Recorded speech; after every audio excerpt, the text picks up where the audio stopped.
இன்னும் ஒரு சகோதரர் ஒரு கேள்வியை கேட்டிருக்கிறார். அவர் என்ன கேட்கிறாருண்டா, மஹ்ரம் உறவை எவ்வாறு பேணுவது? எனது மனைவியின் சகோதரிகளுடன் பேசுவதற்கு அனுமதி உண்டா? அந்த சகோதரர் என்ன கேட்கிறாருண்டா, அவருடைய வீட்டில் மனைவிக்கு பல சகோதரிகள் இருக்கிறாங்க போல, அவங்களோட இவர் பேசுறதுக்கு கதைக்கிறதுக்கு விரும்புறார் போல, அதுக்கு அனுமதி இருக்குதான்னு தான் கேட்கிறாரு. ஒரு இரையச்சத்தோட பேணுதலாக ஒரு செய்தியை கேட்கிறாரு. பொதுவாக என்ன சொல்லுவாங்கண்டா, மைனி அல்லது மச்சினி என்று இருக்கிறவங்க பாதி பொண்டாட்டி என்றுவாங்க. சில பேர் பழமொழியில பழக்கத்தில் அப்படி சொல்ல வச்சிருக்கிறான். ஏண்டா அவளை மைனியை வச்சுதான் தண்ணியை கொண்டு வா, சாப்பாடை கொண்டு வா, அதை செஞ்சு வா, இதை செஞ்சு வாண்டு வேலை வாங்குவாங்க. அப்போ ரொம்ப நெருக்கமான ஒரு பழக்கம் ஏற்படுது.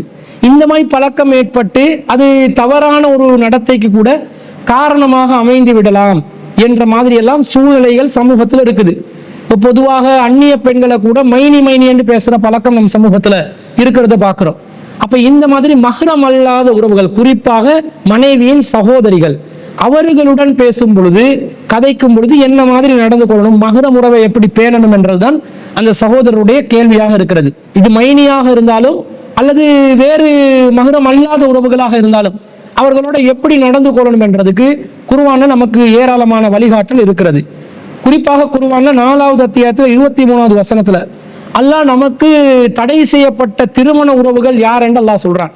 அப்ப அவங்க தான் நம்முடைய மஹ்ரம்கள்.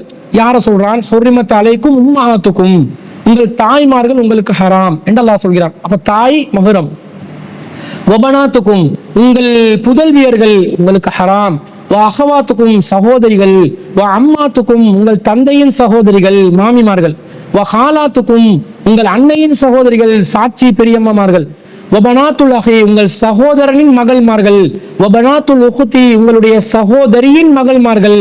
வ உம்மஹாத்துக்குமுல் லாத்தி அர்லஅனக்கும், உங்களுக்கு பாலூட்டிய உங்களுடைய தாய்மார்கள். வ அஹவாத்துக்கும் மினர் ரலாஅத்தி, பால் குடியுறவின் ஊடாக ஏற்பட்ட உங்களுடைய சகோதரிகள். வ உம்மஹாத்து நிசாயிக்கும், உங்கள் மனைவிமார்களுடைய தாய்மார்கள்.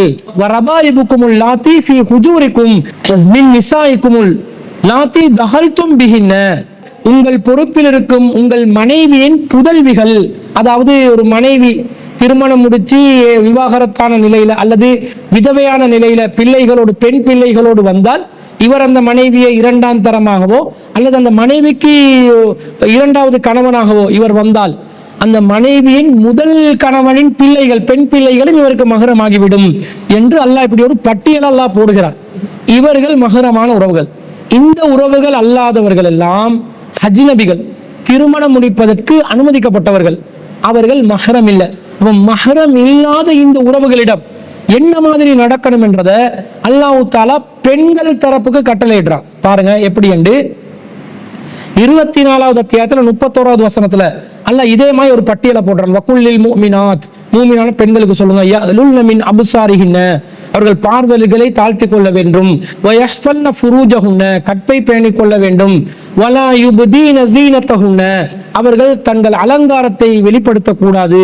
இல்லாமா வஹர மின்ஹா, அவருக்கு அந்த அலங்காரத்தில் தானாக வெளியே தெரிபவற்றை தவிர. வல் யضربن بخمرهن على جيوبهن, அவர்கள் ஹுமர்களை, ஹிமார்களை, முக்காடுகளை மார்பகங்கள் மீது மூடி போட்டுக் கொள்ள வேண்டும். வலா யுப்தீன ஸீனத்தஹுன்ன, ஸீனத்தை வெளிப்படுத்தக்கூடாது. இல்லா லிபுஊலத்திஹின்ன, அவர்கள் கணவன்மார்களுக்கு முன்னால். அவ் ஆபாயின்ன, தந்தைமார்களுக்கு முன்னால். அவ் ஆபாஹி புஊலத்திஹின்ன, கணவன்மார்களின் தந்தைமார்களுக்கு முன்னால். அவ் அபுனாயின்ன, பிள்ளைகளுக்கு முன்னால். அவ் அபுனாஇ புஊலத்திஹின்ன, தன்னுடைய கணவன்மார்களின் பிள்ளைகளுக்கு, ஆண் பிள்ளைகளுக்கு முன்னால். அவ் இஹ்வானிஹின்ன, சகோதரர்களுக்கு முன்னால். அவ் பனி இஹ்வானிஹின்ன, சகோதரர்களின் ஆண் பிள்ளைகளுக்கு முன்னால். அவ் பனி அஹவாத்திஹின்ன, சகோதரிகளின் ஆண் பிள்ளைகளுக்கு முன்னால். அவ் நிசாயின்ன, பொதுவாக பெண்களுக்கு முன்னால். அவ் மா மலக்கத் ஐமானுஹுன்ன, அடிமைகளுக்கு முன்னால்.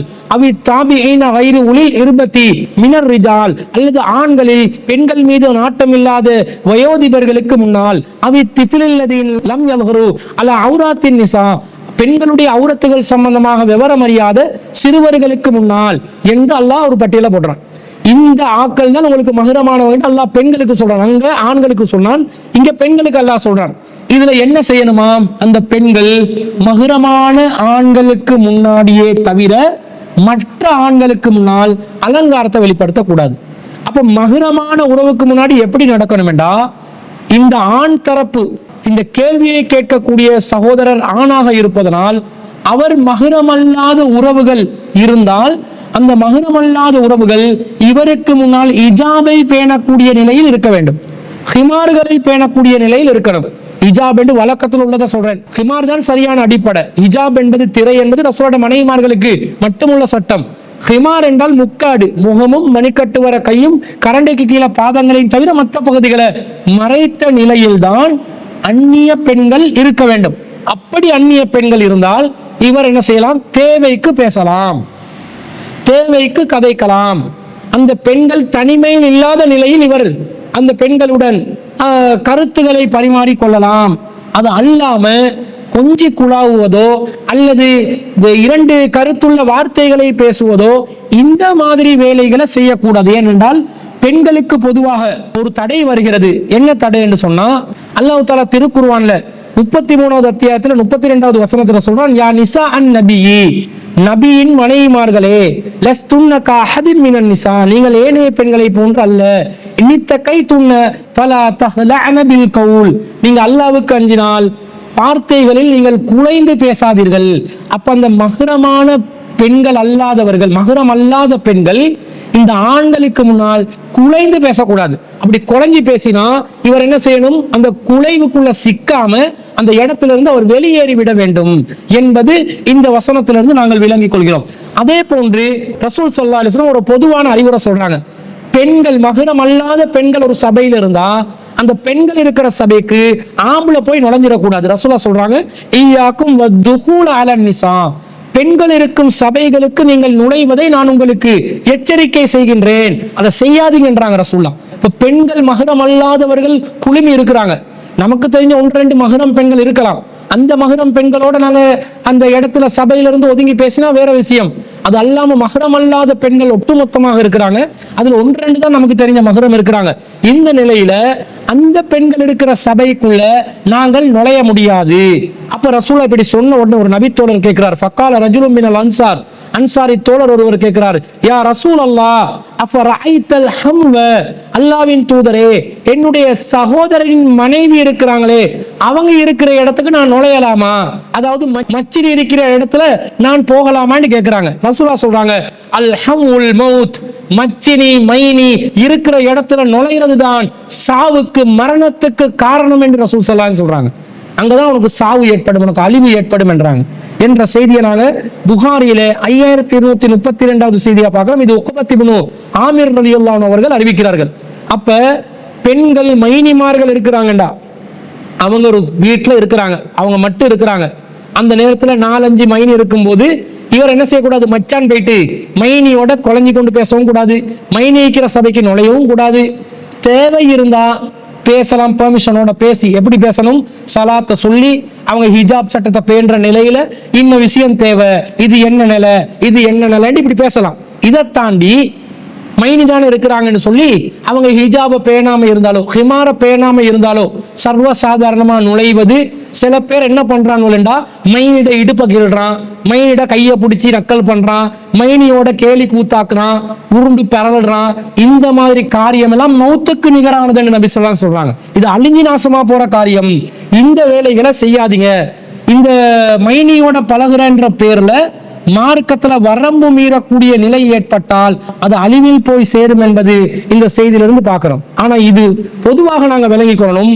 அது மைனியாக இருந்தாலும் மைனி அல்லாத வேறு மஹ்ரம் அல்லாத உறவாக இருந்தாலும் மஹ்ரம் அல்லாத உறவுகளோட தேவைக்கு பேசலாம், குலைவு இல்லாம தனிமை இல்லாம தேவைக்கு பேசலாம்.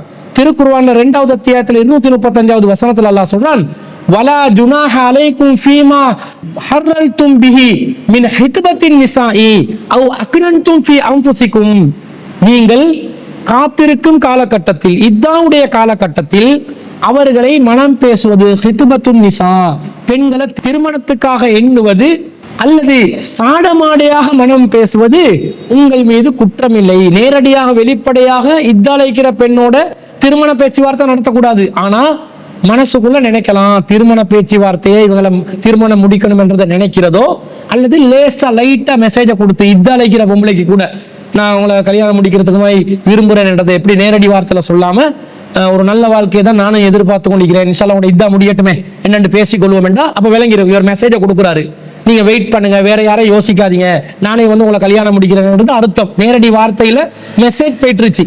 இந்த மாதிரி இத்தாயிக்கிற பெண்களோட கூட பேசுறது குத்தம் இல்லைன்னு நல்லா சொல்றான். இத்தாயிக்கிற பொம்பளை ரூமுக்குள்ள அடைச்சி வைப்பாங்க நம்ம ஆக்கள்.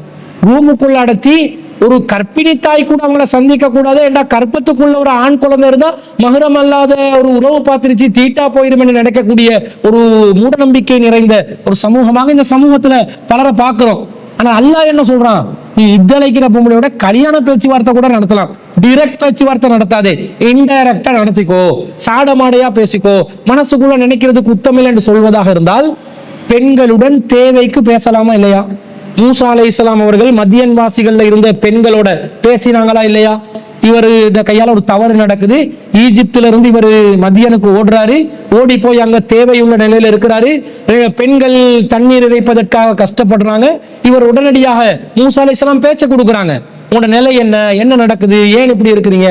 அந்த பெண்கள் சொல்றாங்க, எங்களுக்கு வந்து இந்த இடையர்கள் நீர் இறைக்கும் வரைக்கும் எங்களுக்கு இறக்க முடியாதுன்னு சொன்ன உடனே மூசா அலைஹிஸ்ஸலாம் ஹீரோ முன்னாடி வந்து அந்த பெண்களுக்கு நீர் இறைத்து கொடுத்த அந்த செய்தி அல்லாஹ் குர்ஆன்ல சொல்றான். தேவைக்கு பேசினாங்களா இல்லையா? தேவைக்கு பேசலாம், தேவை இல்லாம பேசக்கூடாது, தேவைக்கு பேசலாம் என்பது மஹ்ரமான உறவுக்கும் பொருந்தும், மஹ்ரம் அல்லாத உறவுக்கும் பொருந்தும், எல்லோருக்கும் பொருந்தும், அது மைனிக்கும் பொருந்தும், அனைவருக்கும் பொருந்தும் என்பதை நாங்கள் புரிந்து கொள்கிறோம். அந்த வகையில இந்த மைனிமார்களோட இந்த மாதிரி ஒரு வரம்புக்குள்ளே இருந்து பழகிக் கொள்ளுங்கள். சில மைனிமார்கள் மச்சான்மார்களுக்கு முன்னாடி முந்தானிய போனவும் அதுவல், முக்காட பேணுவதும் இல்லை, ரொம்ப குறைவா பேசுறது, அவங்களோட அங்க அவயவங்கள் உறுப்புகள் கூட விளங்கும் விதத்தில் வெளிப்படையாக நடந்து கொள்வதை எல்லாம் இந்த சமூகத்தின் ஒரு அவல நிலையாக பார்க்கிறோம். இது மார்க்கத்துல ரொம்ப கண்டிக்கத்தக்க ஒரு நிலையாக இருக்கிறது என்பதையும் நாங்கள் விளங்கிக் கொண்டு பேணுதலாக நாங்கள் நடந்து கொள்வதற்கு கடமைப்பட்டிருக்கிறோம் என்பதை அந்த சகோதரரின் கேள்விக்கு பதிலாக நாங்கள் பதிவு செய்து கொள்கிறோம்.